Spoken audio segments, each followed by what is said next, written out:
On nous les a volés. On nous a volé nos récits. En fait, je sais pas. Moi, c'est là où je vais basculer dans un truc qui va être immontable, mais je vais le refaire.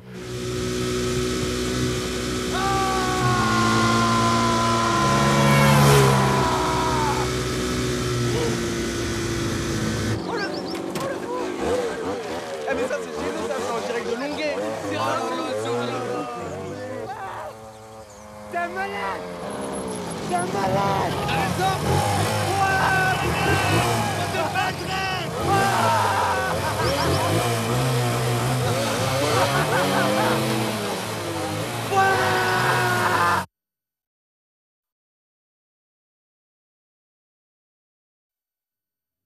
Dans un premier temps, j'ai réalisé des courts-métrages il y a quelques années, puis des clips, et ensuite j'ai été un peu catapulté réalisateur de séries sur une série qui s'appelle Le Bureau des légendes, puis ensuite Baron Noir, puis ensuite j'ai créé, écrit, enfin coécrit et réalisé une autre série qui s'appelle Oussekine.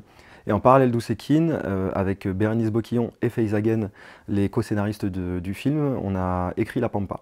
Et La Pampa est mon premier long métrage. La Pampa, ça m'est venu quand il a fallu un tout petit peu se pencher sur mon premier film, euh, est revenu un tout petit peu des sensations de mon adolescence, de mon enfance, liées au village où j'ai grandi, qui s'appelle Longuet-Jumelles, dans le 49, dans le Maine-et-Loire, et où ma famille vit encore, où mes neveux, mes nièces vivent encore.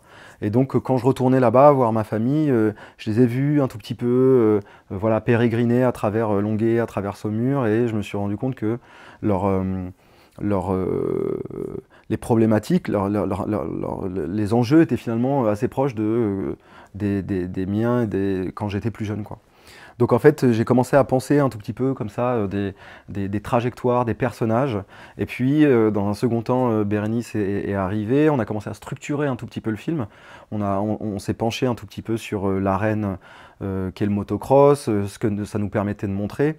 Et puis ensuite, Faiza nous a retrouvés dans un troisième temps pour muscler encore un peu plus le récit, quoi. Donc voilà, c'est parti un tout petit peu de sensations dans un premier temps, puis ensuite on a structuré tout ça au fur et à mesure des collaborations, quoi.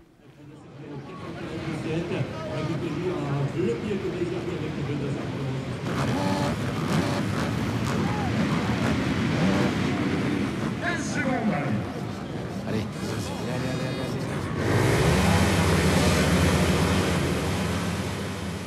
La Pampa, c'est un terrain de cross qui existe réellement, qui existe depuis plusieurs années, qui est à 5 km de la maison familiale, de là où j'ai grandi, de là où toute ma famille est.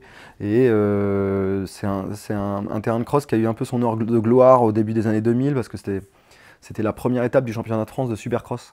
Donc en fait, pour un tout petit village comme Longuet-Jumelles, c'était un gros événement. Et je me rappelle effectivement de l'effervescence qu'il y avait autour des compétitions, autour de la Pampa, quoi. Et puis bon, là, c'est devenu plutôt un terrain d'entraînement. Désormais, il n'y a plus d'étape du championnat. Mais quand j'ai repensé un tout petit peu, encore une fois, à travers ces sensations, m'est revenu ce regard que je portais un petit peu sur ce monde, sur le terrain de cross. Moi, je faisais pas de cross du tout, mais je regardais à travers les grillages et je voyais qu'il y avait un monde comme ça qui se déployait sous mes yeux, et c'était pas tant la pratique sportive qui m'intéressait, mais ça je l'ai déconstruit beaucoup plus tard, que les comportements entre ces hommes, cette virilité ostentatoire, cette masculinité extrêmement exacerbée, qui était alimentée par, évidemment en grande partie par les hommes, mais aussi par certaines femmes. Et donc c'était une espèce d'endroit assez idéal pour déplier ce qu'on avait à raconter avec Faiza et Bérénice. putain, fils de pute, va. T'as dit quoi là? Qu'est-ce que t'as? T'as dit quoi là? Mais quoi, tu me renverses ta bière? Qu'est-ce qui se passe là? Tu m'insultes ton pote. Laisse tomber là. C'est bon, c'est bon. Hein? C'est bon. J'ai essayé d'être le moins nostalgique possible, puisqu'encore une fois, on parle d'une période une période adolescente qui ne me correspond pas. Moi, j'ai grandi dans les années 90-2000.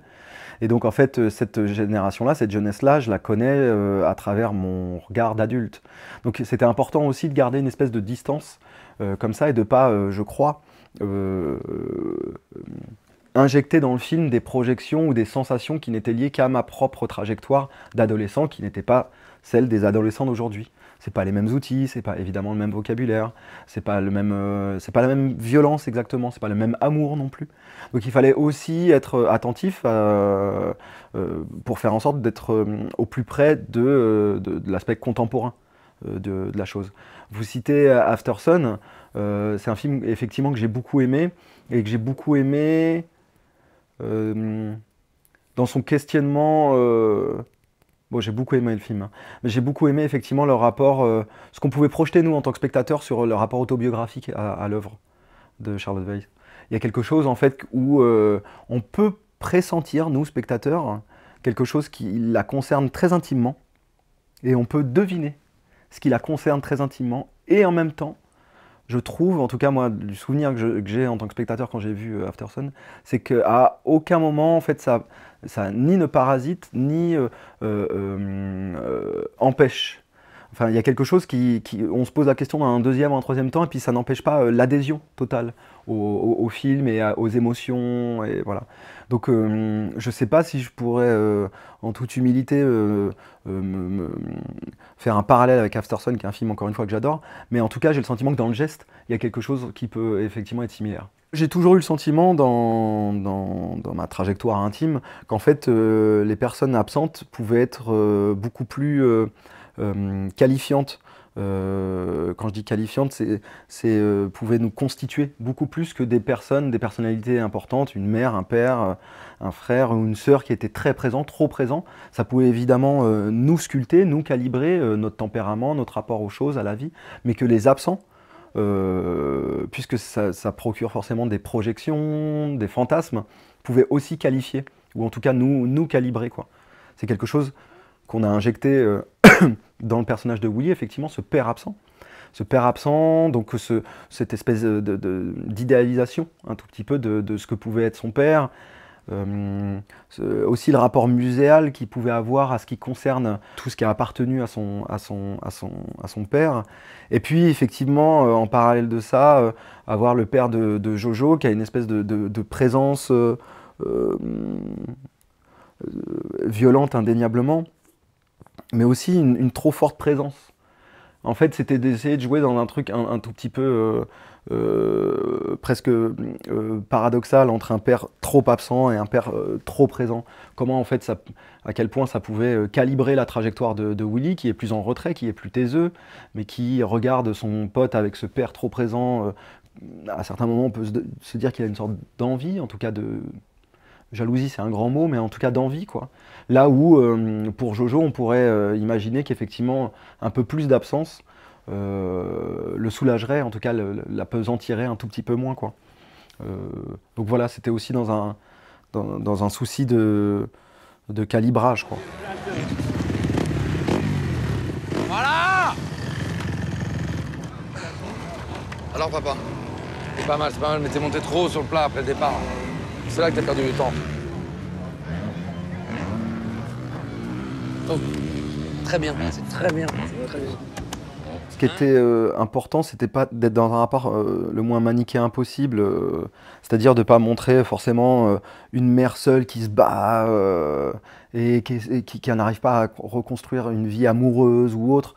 Voilà, la maman de Willy, elle a perdu son premier mari et le père de ses enfants, mais ça ne l'a pas empêché de se reconstruire avec une masculinité pour le coup différente, incarnée par Mathieu Demy. La proposition du beau-père, c'est une masculinité autre, pas validée parce que autre justement, mais qui moi je trouve beaucoup plus intéressante que les autres.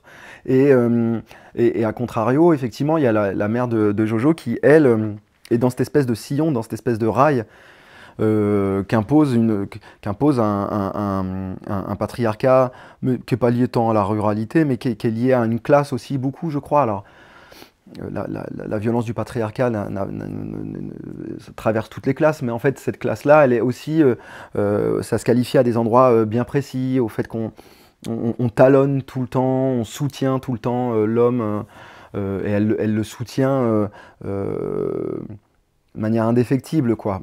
Contre son fils presque, effectivement.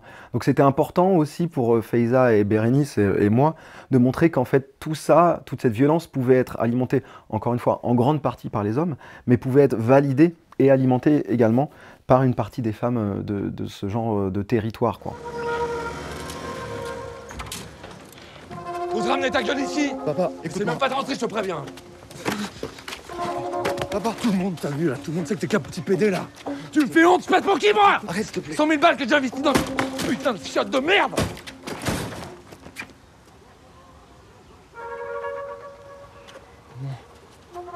Maman, Comment tu peux faire ça à ton père? En fait, il y a quelque chose quand on grandit dans ces villages-là ou dans ces petites villes, c'est que, et ça paraît banal de le dire comme ça, mais en fait, il y a une totale perte de l'anonymat. Tout le monde se connaît, ou si on ne se connaît pas, on connaît un tel qui connaît un tel. Donc il y a des... Mais ne serait-ce que d'aller chercher son pain dans la même boulangerie ou d'aller à la même pharmacie, en fait, tout le monde se connaît. Donc en fait, il y a une espèce de contrôle comme ça, un tout petit peu, de la masse, du collectif, sur les vies et sur l'autorisation de chaque personne dans ce genre de territoire. Et du coup, par la force des choses, pas tout le temps, hein, mais en tout cas dans notre film et aussi dans la réalité, mais ça calibre, ça calibre certaines personnalités, certaines trajectoires, et donc par conséquent, ça annihile potentiellement certaines singularités, certaines particularités, certaines autorisations finalement. Pour parler de Jojo, mais pour parler de Marina et Jojo, donc Marina, celle dont vous parliez qui vit à Angers, elle vit à Angers, mais c'est pas parce qu'elle vit à Angers que d'un seul coup il y a quelque chose qui semble s'ouvrir chez elle. Dans un premier temps, on montre aussi qu'elle est issue d'une autre classe sociale. Et en fait, c'est cette autre classe sociale, je crois, qui lui a permis cette autorisation. C'est là où on a essayé d'être le plus subtil possible. C'est pas parce qu'on vit dans une petite ville, dans un petit village, qu'à un moment donné, c'est parce qu'on vit dans cette petite ville et ce petit village que l'autorisation d'être d'une singularité, à l'endroit de l'orientation sexuelle, à l'endroit de l'orientation professionnelle, à l'endroit de vestimentaire ou autre, ça n'est pas lié qu'à ça. C'est beaucoup lié à une histoire de classe. Marina, elle est issue d'une classe sociale supérieure. Elle a certainement des parents qui lui ont ouvert des possibilités à un endroit, malgré le fait qu'elle vive encore une fois à Longué-Jumelles, ce petit village. Mais pour se donner l'autorisation d'être artiste à Angers, ça veut dire qu'à un endroit, il y a eu un accès à quelque chose. Souvent, beaucoup. Ce qui n'est pas le cas, effectivement, de Willy, qui a ses singularités, et Jojo a, lui, sa singularité. Il vit dans un monde, dans sa zone familiale, mais aussi sa zone amicale, et plus largement le village, ne l'autorise pas, je crois, à pouvoir assumer et à pouvoir vivre ce qu'il... et à Teddy d'ailleurs, la personne avec qui il vit son histoire, ne les autorise pas à pouvoir passer le cap. Mais je crois que c'est beaucoup lié... même si l'homophobie rurale est, je crois, à un endroit plus violente physiquement que l'homophobie urbaine, en tout cas plus frontalement violente, je crois que c'est beaucoup lié à une histoire de classe et que c'est pas tant lié à une histoire de territoire. Non mais c'est fou, hein. Chaque fois que je reviens à Longueuil, j'ai l'impression d'être en 1950. Avec votre mentalité de merde, là. Oh, ça va. Bah oui, entre les rumeurs, les réputations, personne se mêle de son cul ici, c'est un truc de fou. Ouais, vraiment, c'est chaud. Ouais, bah tu sais quoi, t'avais qu'à rester en jeu en fait. Ah mais t'inquiète, j'ai pas l'intention de rester ici. Mais ça c'est mortel, hein. Ouais, trop génial. Parce que si tu veux, à Angers, ce qui est formidable, en fait, c'est que personne me fait chier. Tu vois, je vois qui je veux, je fais ce que je veux. Les gens sont pas des gros coins sauce. Quand on lance le casting avec Alicia Cadot, et c'est sur tous mes projets, moi je m'autorise, plutôt je m'interdis absolument rien. Acteur professionnel, non professionnel. On a cherché à travers le monde de la moto pour pouvoir incarner Jojo ou même Willy. Bon, on s'est très vite confronté à l'homophobie réelle de ce milieu. Tout le monde était intéressé pour faire du cinéma, mais il n'y en avait aucun qui voulait jouer un homosexuel. Donc ça a été impossible. Et puis dans un second temps, voilà, moi je pense en termes de notes du film, quoi. C'est-à-dire que Amaury, effectivement, c'est du casting sauvage, mais il y a quelque chose, quand il est rentré dans la pièce, il y a quelque chose qui était, à mes yeux en tout cas, très Jojo, quoi. Dans son port de tête, dans son regard, dans son attitude, dans sa corporalité, il y a quelque chose qui collait bien à la projection que moi je m'étais fait de Jojo.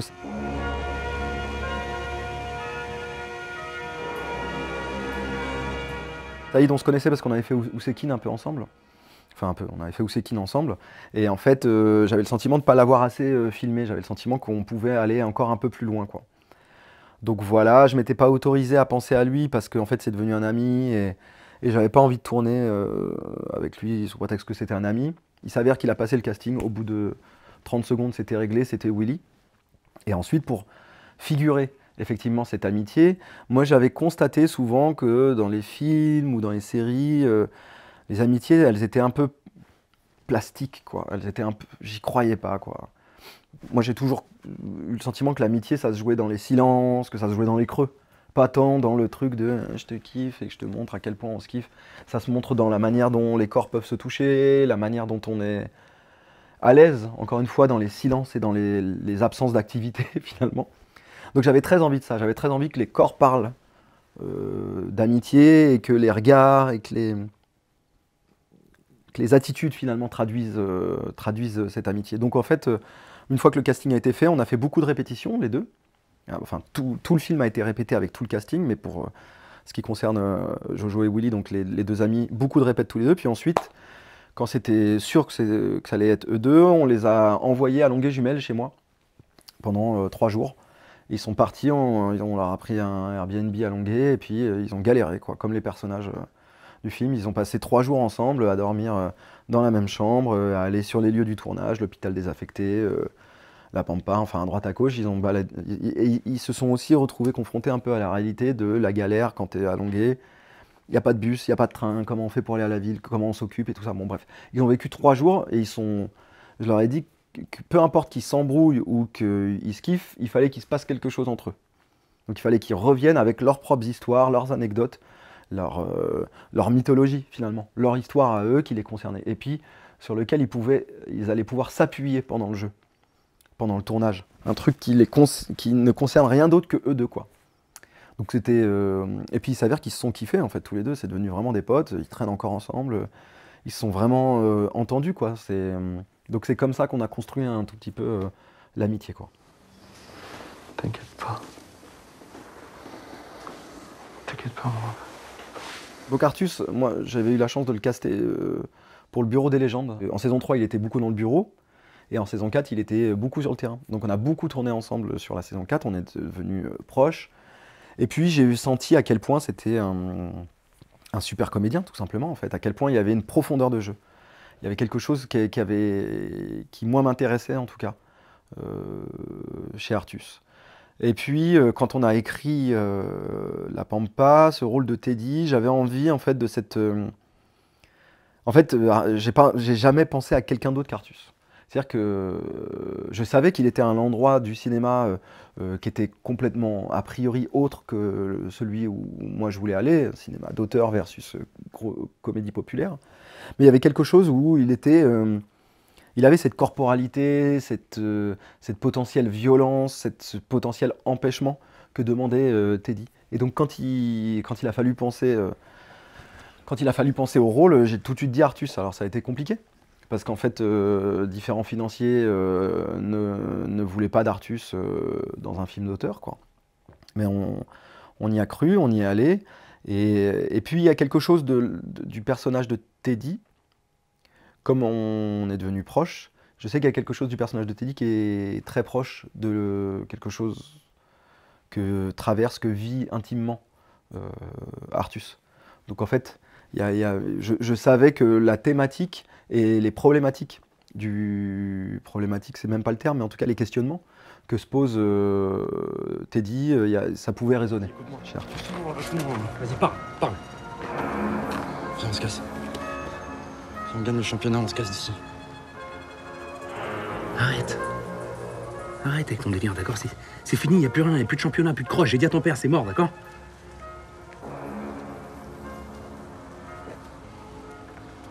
C'est toi? C'est toi qui lui as filé la vidéo? Elle m'a pris mon portable. Mais voilà, lâche-la, cette meuf. Qu'est-ce que tu vas faire avec cette pute? Tu parles pas comme ça de la mère de mon fils, ok?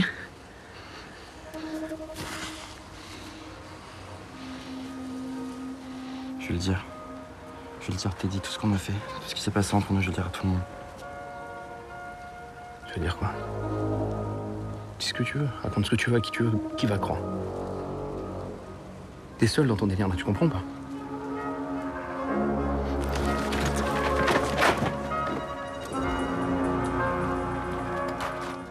Immédiatement, Damien, moi, j'ai eu très vite envie de travailler avec lui depuis longtemps. C'est un acteur pour qui j'avais beaucoup de désir.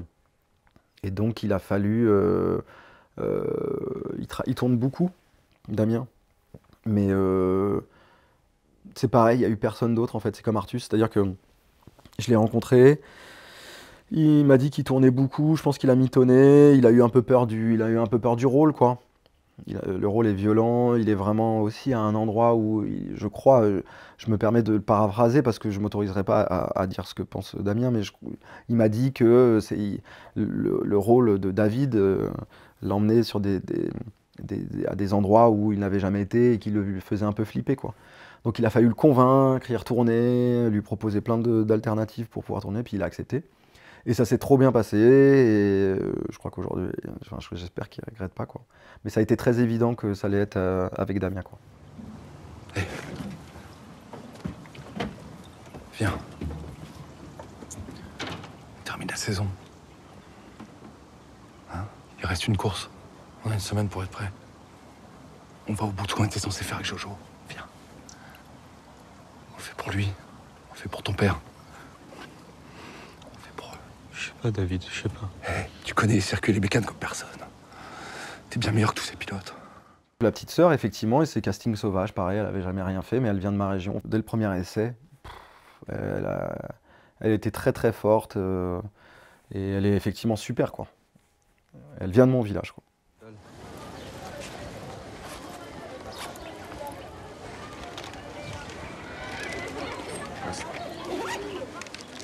On a deux personnages qui montent sur des motos, Jojo et Willy, quoi. Il s'avère que tout ce qui est...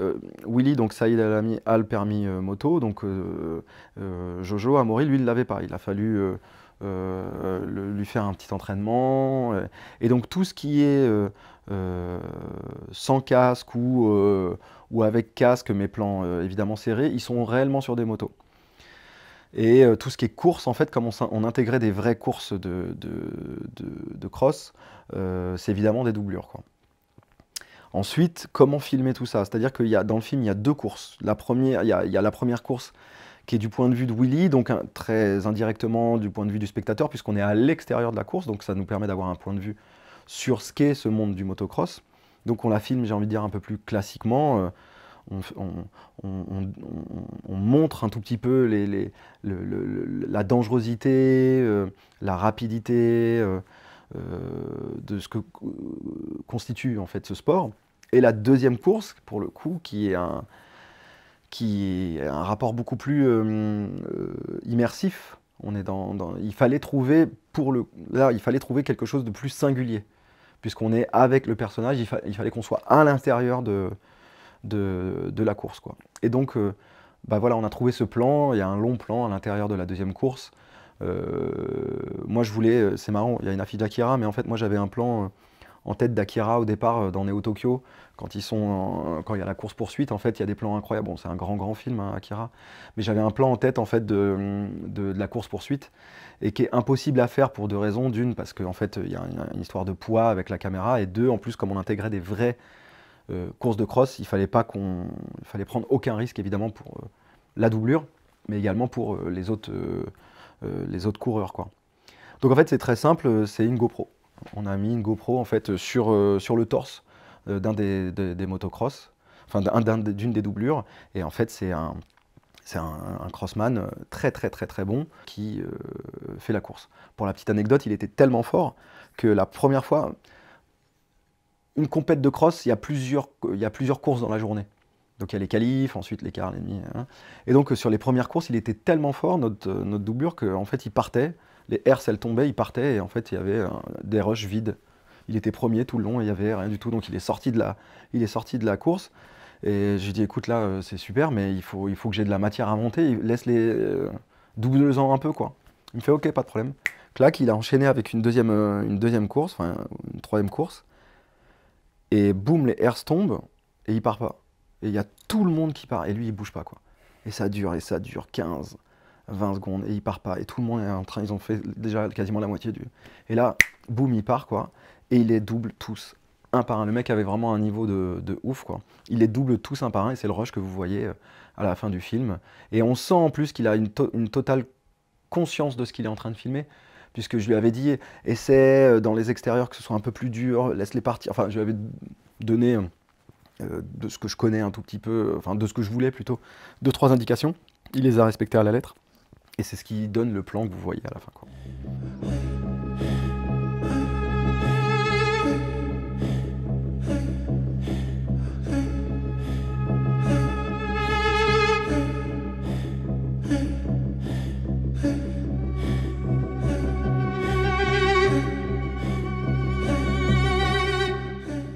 Qu'est-ce que ça signifie de tuer ce personnage-là à ce moment-là du film? Qu'est-ce que politiquement on raconte en faisant ça?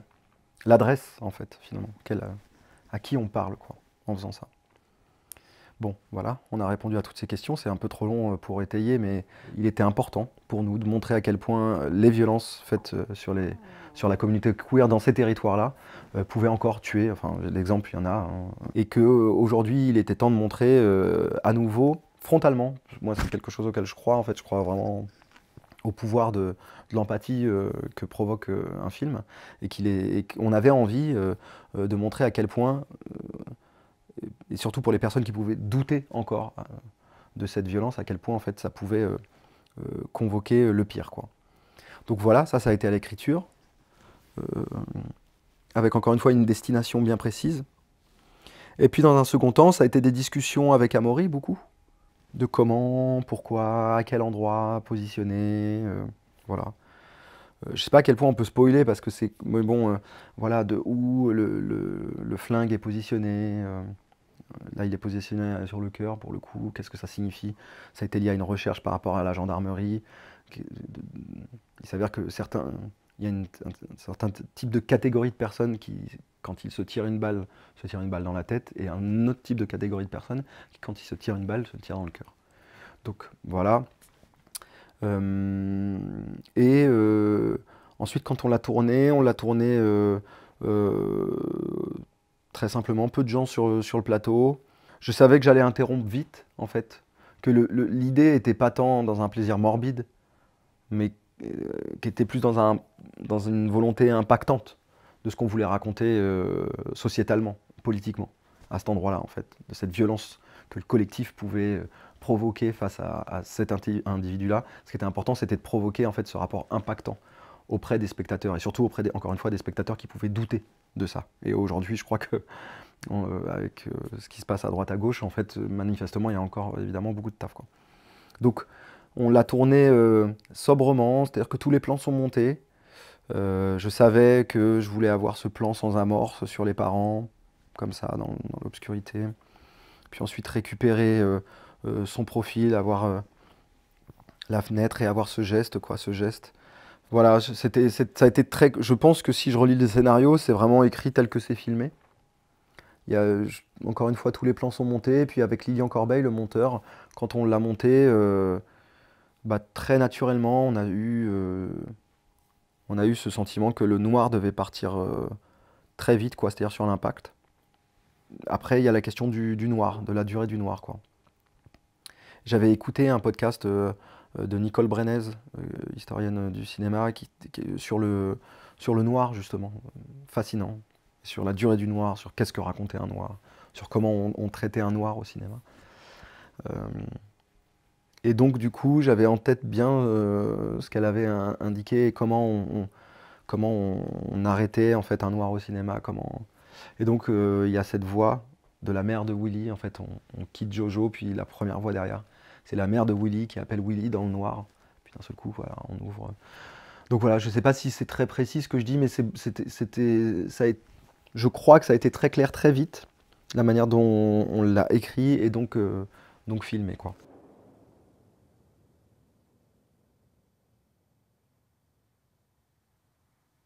Willy.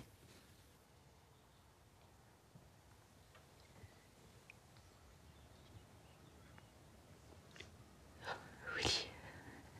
Willy, mon cœur. on se réapproprie nos récits tout simplement parce que moi j'ai eu le sentiment qu'on nous les avait volés. En fait, on va pas se mentir, le cinéma d'auteur, c'est un art bourgeois, fait par des bourgeois et à grande destination des bourgeois. Je parle du cinéma d'auteur, hein. Donc la question, elle se pose peu pour les gens qui font ce cinéma. Et c'est des films que j'adore, faits par des gens que j'adore, mais qui parlent d'un groupe social qui connaissent peu, pour la plupart. Et il y a plein de contre-exemples, hein. Claire Burger, évidemment Louise Courvoisier, enfin voilà. Il y a plein de contre-exemples. Mais il y a beaucoup d'exemples de gens qui se sont appropriés nos classes, nos histoires, le récit de nos mères, de nos sœurs, de nos frères, de nos cousins, et qui l'ont figuré avec un tout petit peu trop de surplomb. Aujourd'hui, ce qui se passe, c'est que grâce effectivement à des films comme 20 dieux, mais aussi Le Royaume de Julien Colonna, ou je m'inclus dedans La Pampa, en fait, nous, on a grandi là-bas. Ces gens-là, c'est nos frères, nos sœurs, on les aime. On les aime plus que tout. Et ces territoires, on les aime plus que tout. Donc avec l'amour qu'on leur porte, je dis pas qu'on a un regard juste, mais on a un regard vrai. Ouais, même si ça paraît poreux, mais en fait juste au sens large du terme, mais vrai au sens couloir du terme, de notre point de vue à nous, quoi. Donc on a une forme d'intransigeance, parce que tout ça est rempli d'amour. On est intransigeant avec ces gens, on n'agiographie pas leur trajectoire, et on n'est pas non plus, je crois, dans un rapport condescendant. Ce qui a souvent été le cas, je veux dire, je ne vais pas citer d'exemple parce que c'est relou, mais il y a plein de films, des adaptations littéraires, plus ou moins contemporaines d'ailleurs, où moi j'ai eu le sentiment qu'on se foutait un peu de notre gueule, quoi. Mais c'est surtout, et c'est tout le temps pareil, je trouve, c'est surtout un truc d'autorisation. Je pense que la plupart des réalisatrices et des réalisateurs qui se sont autorisés à poser leur regard et donc leur caméra sur nos classes sociales, nos villages, ne se sont pas posé la question de ce qui les autorisait à. Ça ne veut pas dire qu'ils n'ont pas le droit de le faire, c'est pas ça. Mais c'est de s'autoriser. C'est quelque chose de... Enfin, je sais pas. Moi, s'autoriser à raconter des trajectoires, s'autoriser à aller dans un univers, à aller dans une communauté quelle qu'elle soit, et ne pas se poser la question du point de vue, de la hauteur de point de vue ou de l'autorisation, faut être armé, quoi. Et j'ai trouvé souvent, beaucoup, trop, que beaucoup de personnes s'étaient trop autorisées, en fait, à pouvoir dire, oui, bah voilà, c'est une histoire de prolo, on va raconter les prolos, quoi. C'est peut-être un peu plus complexe que ça. Et encore une fois, cette fameuse hauteur de point de vue, quoi. Mais moi, je prétends pas savoir, hein. Je prétends pas dire oui, je suis pas sûr d'avoir ni raison, ni la bonne hauteur de point de vue, et je suis pas en train de faire une leçon. Je dis juste que moi, La Pampa, c'est l'histoire en tout cas, le regard que je pose, c'est l'histoire des gens de ma famille, des familles qui entourent ma famille.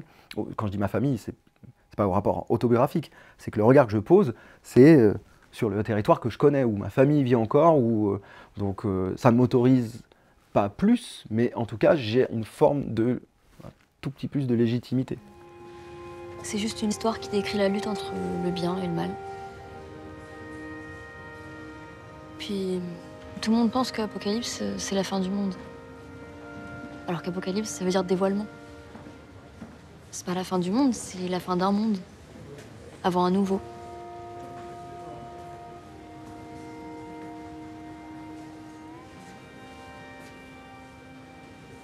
Genre un meilleur? Ça, je sais pas. Quand on dit ruralité, on pense paysannerie. Mais c'est pas le cas, en fait. La jeunesse française, c'est 66% de la jeunesse française est constituée de gens qui vivent dans des villes de moins de 20 000 habitants. C'est pas des paysans, c'est pas des fils de paysans ou des fils d'agriculteurs. 3% de la jeunesse sont des fils d'agriculteurs en France. C'est minime. Mais c'est super, moi j'adore, je trouve ça super qu'on fasse des films sur... Enfin, la question n'est pas sur le fait que ce soit bien ou pas bien, c'est sur le fait, encore une fois, qu'est-ce qu'on donne à voir de la jeunesse. Et quand on dit des films ruraux, on pense évidemment, mais moi le premier, hein, quand on me dit c'est un film autour de la ruralité, on pense champs de maïs ou champs et tracteurs, quoi. Mais il s'avère qu'en fait, il y a toute une population qui n'est pas trop représentée CSP+, moins Prolo, qui est une grosse frange de la jeunesse et de ce que constitue la France. Et en fait, c'est cette ruralité. Dans l'inconscient collectif, il y a un petit truc à tordre, un tout petit peu quand on dit ruralité. Une ville de 6 000 habitants, de 10 000, 15 000 habitants, ça fait partie de ce prisme large qu'est la ruralité. Et du coup, moi, en tout cas, c'est celle que je connais. Je veux dire, mes potes étaient des fils d'agriculteurs et tout, mais mes parents ne le sont pas, et les gens, et mes frères et sœurs non plus, quoi. J'ai peur, ça glisse. Non, vous inquiétez pas, je vous tiens. C'est bon. Ah, tiens, essuie sa tête. C'est un dur. Non, des yeux. Ouais. Bon, tu peux me déposer au bateau après. Attends, tu permets, on n'a pas fini là.